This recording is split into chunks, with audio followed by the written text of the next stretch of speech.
Barius Hill, Barius Hill, Barius Hill. What can I say about Barius Hill? This was, for this variant run, the first huge hurdle to have to hit. And it was a very surprising battle that this was the tricky one. This is normally not a super hard battle, although it can be a bit of a roadblock for a casual party. Although if you have a varied ability set, it's usually not a problem. The enemies do have quite a varied ability set, which is what makes it kind of problematic because you have so many things you have to deal with. We've got high ground in the middle, low ground on the sides. 2 knights, 2 archers, 2 summoners. The summoners are down low. They're going to take a round or so to get into the action depending on which direction your characters go. We had to play around with how we equipped everybody. How did we equip Mustadio? How did we equip Agrius? What did we put on them to get them into a good position? So this is the final successful attempt. Mustadio almost always moved up to attack that knight right there. Agrius is now an archer, so we were good there. She had enough job points to do that. That knight usually didn't come to that spot. The second knight usually came down and hid behind that tree. One archer would come over here to charge and attack on Agrius. Often the other archer would come at Agrius as well to charge at her.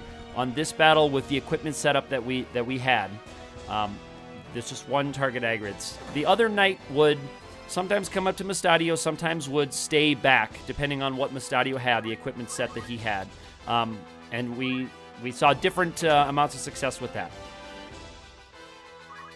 Sometimes it was better to have him back. Generally, it was good to have him rush up. Mustadio is there still as a target for the summoner, as you'll see what happens with the summoner. Ramza is trying to get a first attack off. That tree has lots of problems for us, but I wanted to position us closest to this corner where we could retreat and then start working on these enemies one at a time. So that archer is able to stick and move, the old same. Stick and move right there. Chamberlain. The archer gets a turn. He is looking at what he can do, and what we found that was best for him was to stand in front of Agrius during that charge shot, because he has arrow guard, Agrius does not. So he can actually defend Agrius from that shot and not take that hit. It was good to keep Agrius around as an enemy target for another couple of rounds. Unfortunately, arrow guard did not successfully defend that time. That summoner would come up and go after your closest character, which happens to be Mustadio. I don't care if Mustadio gets blasted out. He was really just there to get things started. There's Mustadio down, but that summoner has now been drawn up and into range. We absolutely have to take that summoner out before she gets another action, because those spells are hugely effective.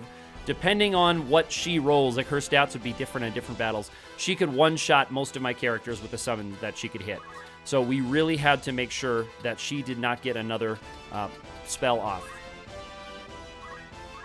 So we did draw her up, but we had to really focus our efforts on getting her all the way down quickly. And sometimes she would roll high hit points as well in some battles. So here she'll take a couple of, about 3 shots usually. I experimented with having my female archer move up to the front because it was better. She had better odds of having the worst compatibility with that archer or with the summoner, so that the spell would do less damage to her. That didn't really work out in the end. This was the successful fight. So the challenge here was what to do with this next archer now. Do I start trying to hit that other summoner and possibly leave him exposed to attack from either the knights or a summon? Arrow guard meant that the other archers were not much of an issue, although it did hit at the 20 or so percent. It did hit him, but arrow guard really helped with those archers. Speed save is really nice for almost every battle you fight in this one, but if you can make it so that they only have a 26% chance to land a hit on you and to keep them charging, it's pretty nice. Now that knight has item. He didn't always have item. It depends on what he would roll. So him wasting his action right there was actually very nice. I don't mind if the enemies play a little bit defensively. We also messed around sometimes with keeping summoners weak or keeping enemies weak so that the summoner would waste their MP on casting Moogle. Unfortunately, Moogle is not all that expensive of a spell, but the big summon usually eats up a chunk of her MP, so they have enough for a few summon spells, but not infinite spells, and they can run out of MP, as we'll see. So that was a valid thing to try, was to run them out of MP, but we usually just couldn't keep it going long enough. We would have someone get killed.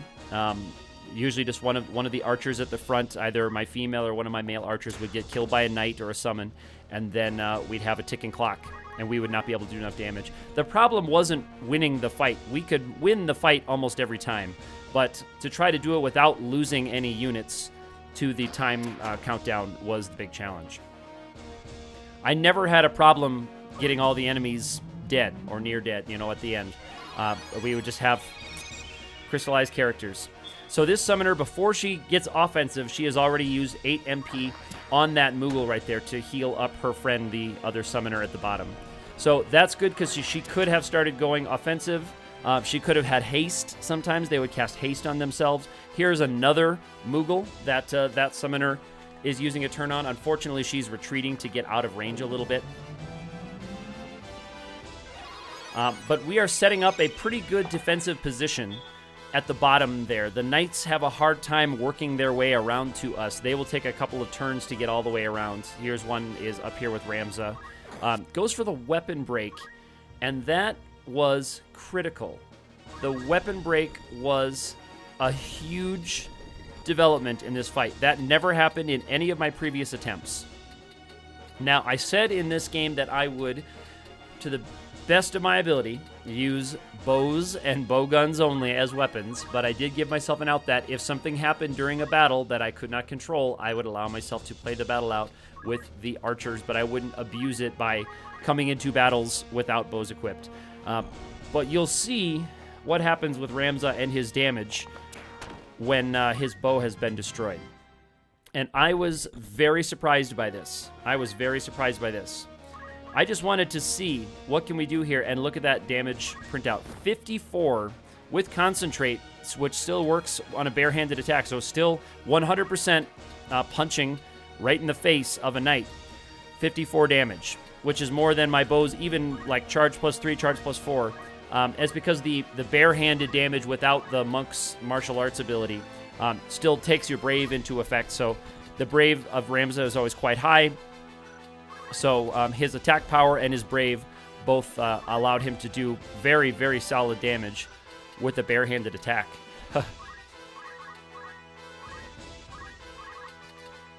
So he became kind of a punishing character here.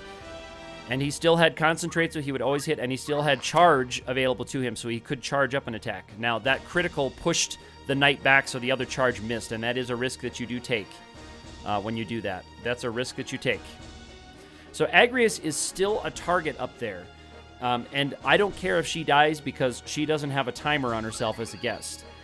So it's very nice that she's eating up some archer actions. Now, of course, they'll target her because we have arrow guard on. I don't mind that, though, because they still can hit you and do some damage. I don't care if she is dead as long as the enemies are focusing on her. With some luck, she will avoid one of those and absorb another knight hit, because we are, of course, vulnerable to knight hits. She's not really part of this bottom summoner's range, but the upper summoner could also go after Agrius and start charging a spell on her.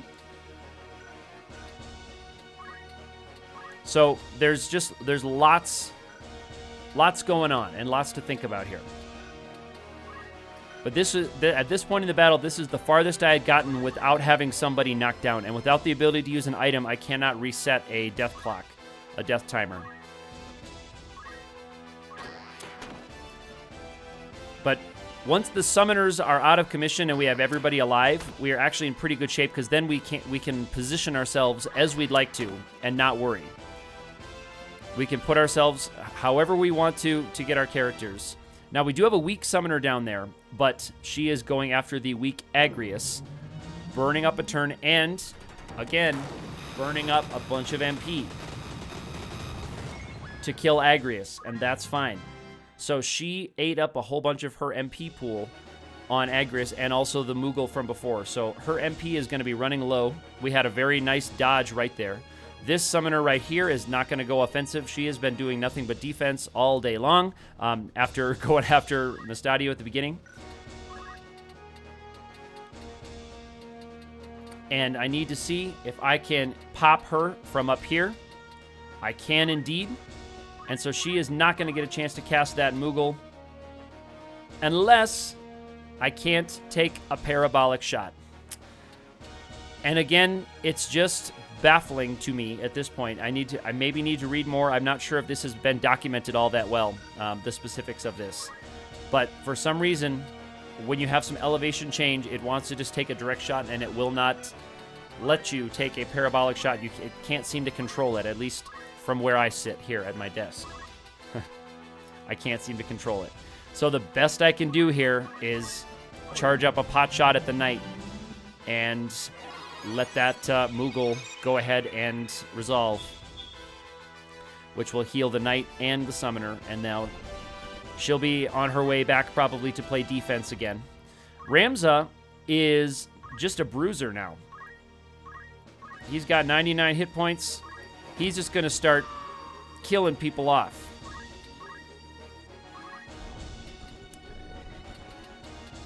Now, we have a couple of threats down here. We've got another summoner down here with enough MP to cast. We have a knight there, and they've kind of cornered that female archer down there, so it's going to be important that we get those threats taken care of as quickly as possible so that that female archer can have a chance to live a couple more turns at least so that our clock doesn't start ticking. Barius and Mustadio down. They've just got the stars over their heads for the guests, so I don't mind that they tank it right away. That's totally fine with me. And lots of thinking here, counting squares, seeing what I can do. Gonna try again to see if I can get one over, and with that elevation change did not help. So we have to again go for that knight. I wish we could have finished off that summoner, but we have to just go for our attack. Luckily, we have nice compatibility with that knight on the ice bow.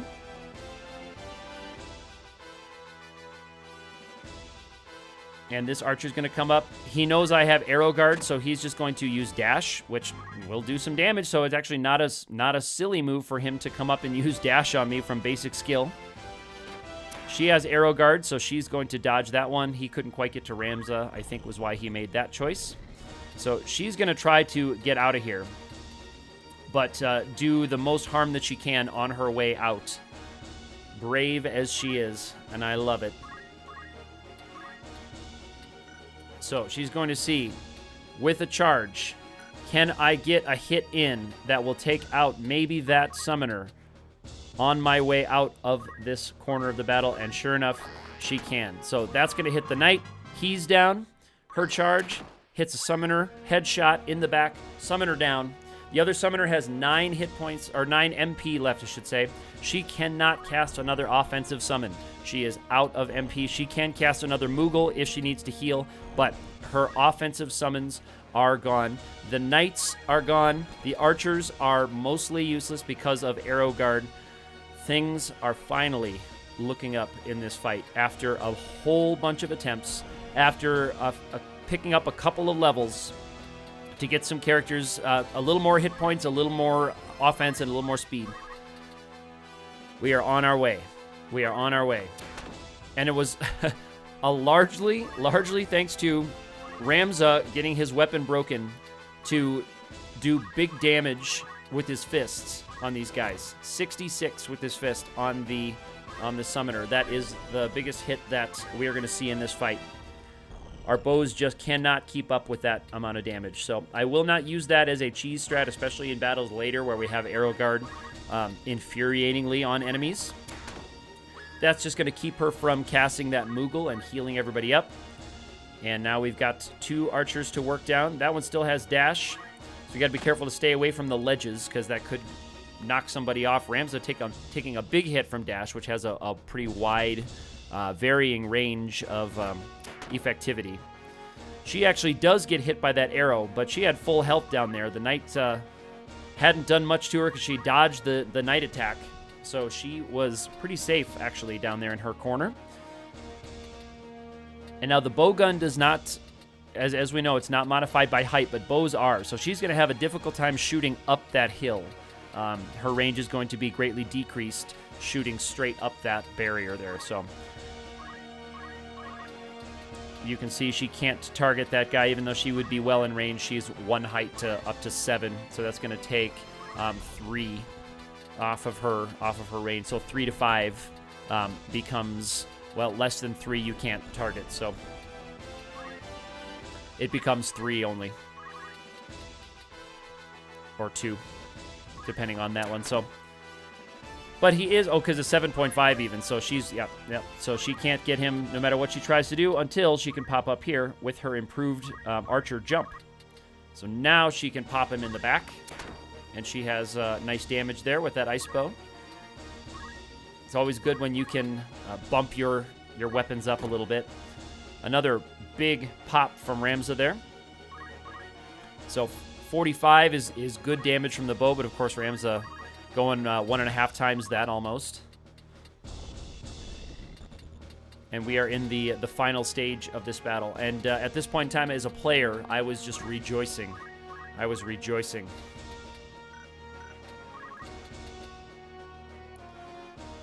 And bad compatibility there doesn't allow us to make a very solid hit, but we will take it.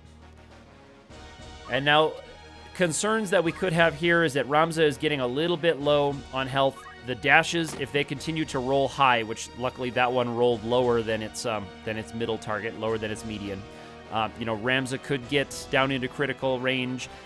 If they start to land some arrows through our arrow guard, 26%, there's another hit on Ramza. So he got the dash, and then he got the shot through his arrow guard. Arrow guard is not 100% effective. But I knew that we could win a damage race if we needed to. So Ramza's just going to charge on up and get himself a level up right at the end of the battle. As we come up here and go 5-on-1 with this last archer. We haven't gotten any speed saves, so our speed has not been growing as it is in a lot of battles. We get stronger as the battle goes on, because as we take a couple of hits, we get some speed saves. So there's the last archer, everybody on their feet.